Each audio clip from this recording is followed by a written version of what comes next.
Bismillahirrahmanirrahim. Assalamualaikum warahmatullahi wabarakatuh. Alhamdulillah, wassalatu wassalamu ala rasulillah wa ala alihi wa sahbihi wa man walah.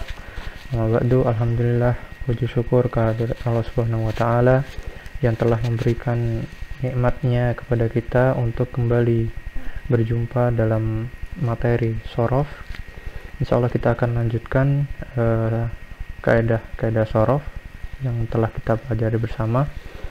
Dari yang kemarin adalah kita sudah menyelesaikan 8 wazan, 8 patokan, 8 timbangan fiil yang mendapatkan tambahan. Nah, sebenarnya fiil itu kebanyakan tersusun dari 3 huruf nih. Kebanyakan dari fiil itu tersusun dari 3 huruf, kemudian diikutkan pada wazan fiil, fa'ala. Nah, aslinya seperti itu. Aslinya adalah 3 huruf, fa'ala. Tapi kadang-kadang mempunyai tambahan seperti yang telah kita bahas sebelumnya. Ada tambahan alif, ada tambahan ta, ada tambahan sin, sa, ada tambahan nun yang telah kita bahas kemarin. Nah, sekarang kita akan mempelajari wazan asli atau patokan asli dari sebuah fiil. Nah, seperti itu. Ada 3 buah huruf yang menjadi patokan, yang menjadi timbangan sebuah fiil, yaitu huruf fa, kemudian huruf ain, dan huruf lam. Fa'ala. Nah, fa'ala seperti itu. Ini ada contoh-contohnya. Jalasa, telah duduk. Syariba, telah minum. Karuma, mulia. Dakko, mengetuk. Farro, artinya adalah berlari. Baik. Nah, ini ada patokan yang umum. Patokan utamanya adalah huruf fa, huruf ain, huruf lam. Kemudian ada fiil mudhari'nya, ya, huruf ya. Kemudian huruf fa, huruf ain, huruf lam juga. Ini fiil madi, ini fiil mudhari'. Nah, di sini cara membaca fiil madi, huruf pertama wajib di fathah. Huruf ketiga wajib di fathah juga. Huruf pertama dan huruf ketiga wajib di fathah. Adapun huruf yang tengah ini bisa di fathah, bisa di domah, bisa di kasroh. Bisa dibaca fa'ala, bisa dibaca fa'ula, bisa dibaca fa'ila. Seperti itu. Ada 3 bacaan. Kemudian yang ini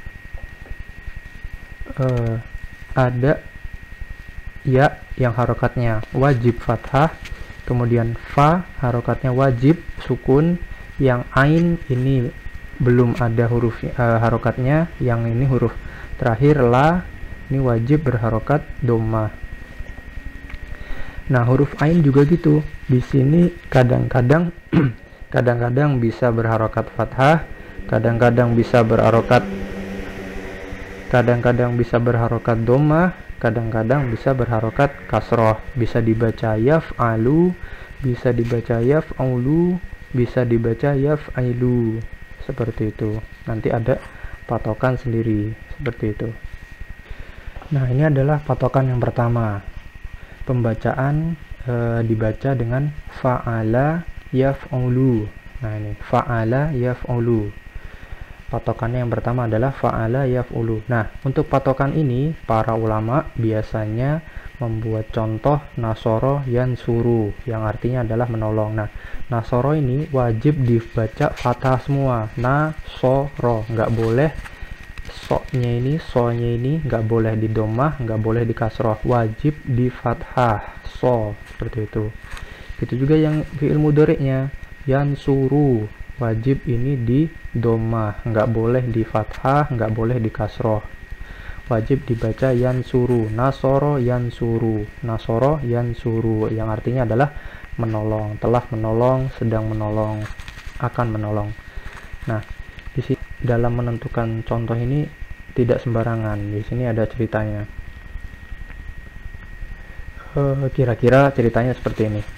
Jadi ceritanya ketika Allah Subhanahu wa ta'ala menolong seorang hamba, maka Allah akan mempermudah baginya jalan untuk menuntut ilmu agama, dan di antara jalannya adalah mempelajari bahasa Arab.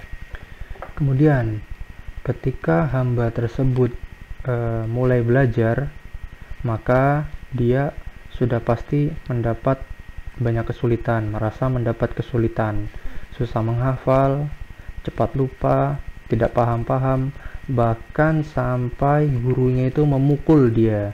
Nah, doroba yadribu, sampai gurunya itu memukul dia terhadap apa yang dia lakukan, tidak paham-paham, susah menghafal, sampai dipukul oleh gurunya, dia merasa mendapat banyak kesulitan. Nah, itu memukul, doroba yadribu, doroba yadribu. Nah, ini patokan yang kedua.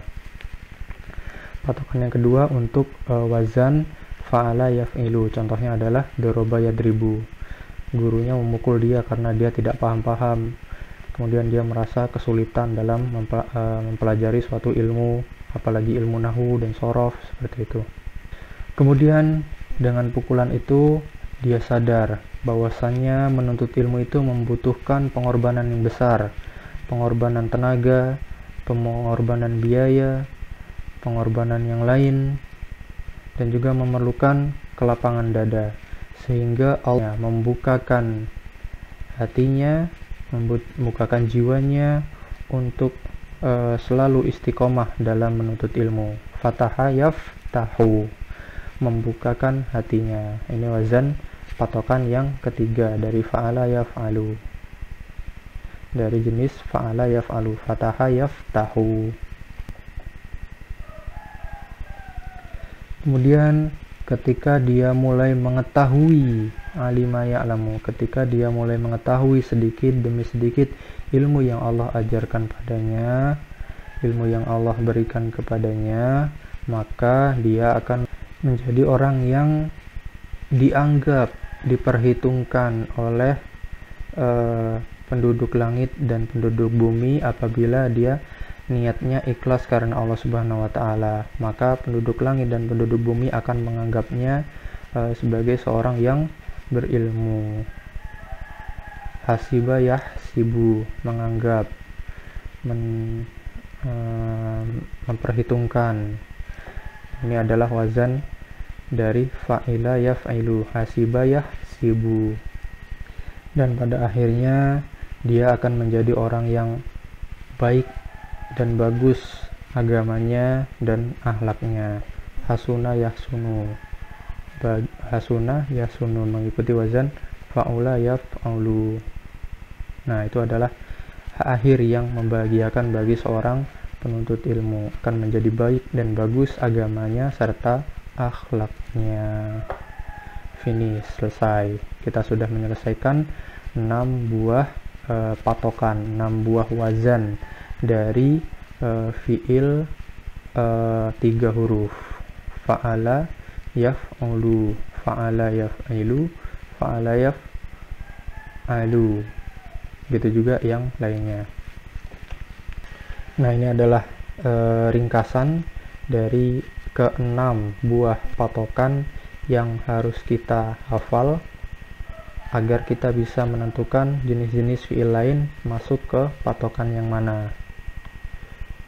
Nah, ini ada nasoro yansuru, menolong seorang hamba. Kemudian doroba yadribu, memukul, guru memukul muridnya. Kemudian fataha yaftahu, membukakan hatinya, Allah membukakan hati seorang penuntut ilmu. Alima ya'lamu, seorang penuntut ilmu mengetahui, mempunyai ilmu, berilmu. Hasiba yahsibu, kemudian para penduduk langit dan penduduk bumi menganggap mereka menjadi seorang yang berilmu. Hasiba yahsibu, dianggap atau diperhitungkan oleh penduduk langit dan penduduk bumi. Dan pada akhirnya adalah hasuna yahsunu, menjadi orang yang baik, yang bagus agamanya serta akhlaknya. Ini ke-6 ini wajib dihafal, ada 6 buah kata: menolong, memukul, membukakan, alima mengetahui, berilmu, hasiba menduga atau menganggap, kemudian hasuna baik atau bagus. Nah, ini nanti setiap fiil akan dicocokkan kepada salah satu dari wazan ini. Misalkan menulis, bahasa Arabnya adalah kataba yaktubu, maka kita cocokkan dengan nasoro yansuru. Kemudian apa lagi ya contohnya,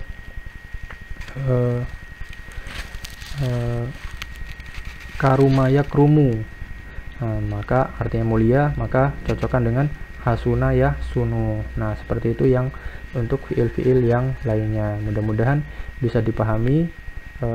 Ana tekankan untuk wajib menghafal keenam bentuk ini: nasoro yansuru, doroba yadribu, fataha yaftahu, alima ya'lamu, hasiba yahsibu, hasuna yahsunu.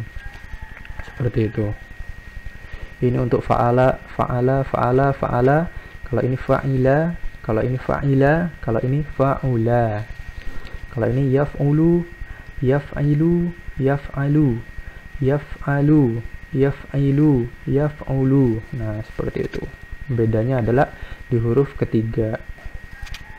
Ada 3 huruf: fa'ala, fa fi'il, ain fi'il, lam fi'il. Huruf pertama disebut fa fi'il, huruf kedua disebut ain fi'il, huruf ketiga disebut lam fi'il. Gitu juga untuk yang lainnya sama. Seperti itu, mudah-mudahan bisa dipahami. Apabila ada yang tidak dipahami bisa ditanyakan atau didiskusikan langsung kepada kami atau melalui kolom komentar di bawah ini. Sampai di sini pembahasan kita. Insya Allah kita akan lanjutkan di pertemuan selanjutnya. Akhiru da'wana alhamdulillahirabbil alamin. Wassalamualaikum warahmatullahi wabarakatuh.